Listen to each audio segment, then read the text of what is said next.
Political turmoil on 10 Downing Street spilling over to the bond markets over renewed concerns about UK's finances. We take a look at the forces driving the fifth largest economy.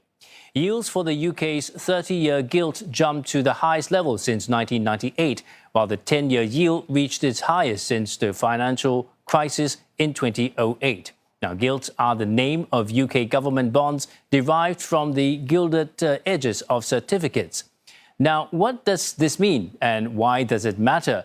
Well, bond yields are inverse to price. In other words, the higher the yield, the lower the price and vice versa. Bonds are like IOUs and are used by governments to raise money in order to pay for programs or build infrastructures.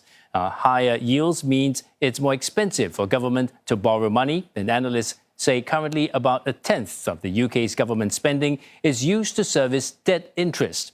Why are bond markets important then? Well, at least in the UK, the last time bond yield surge was in 2022, and some say cost former Prime Minister Liz Truss her job after her mini-budget slashed taxes. Now, that made markets jittery over the UK's fiscal deficit, which would have ballooned up to nearly £200 billion.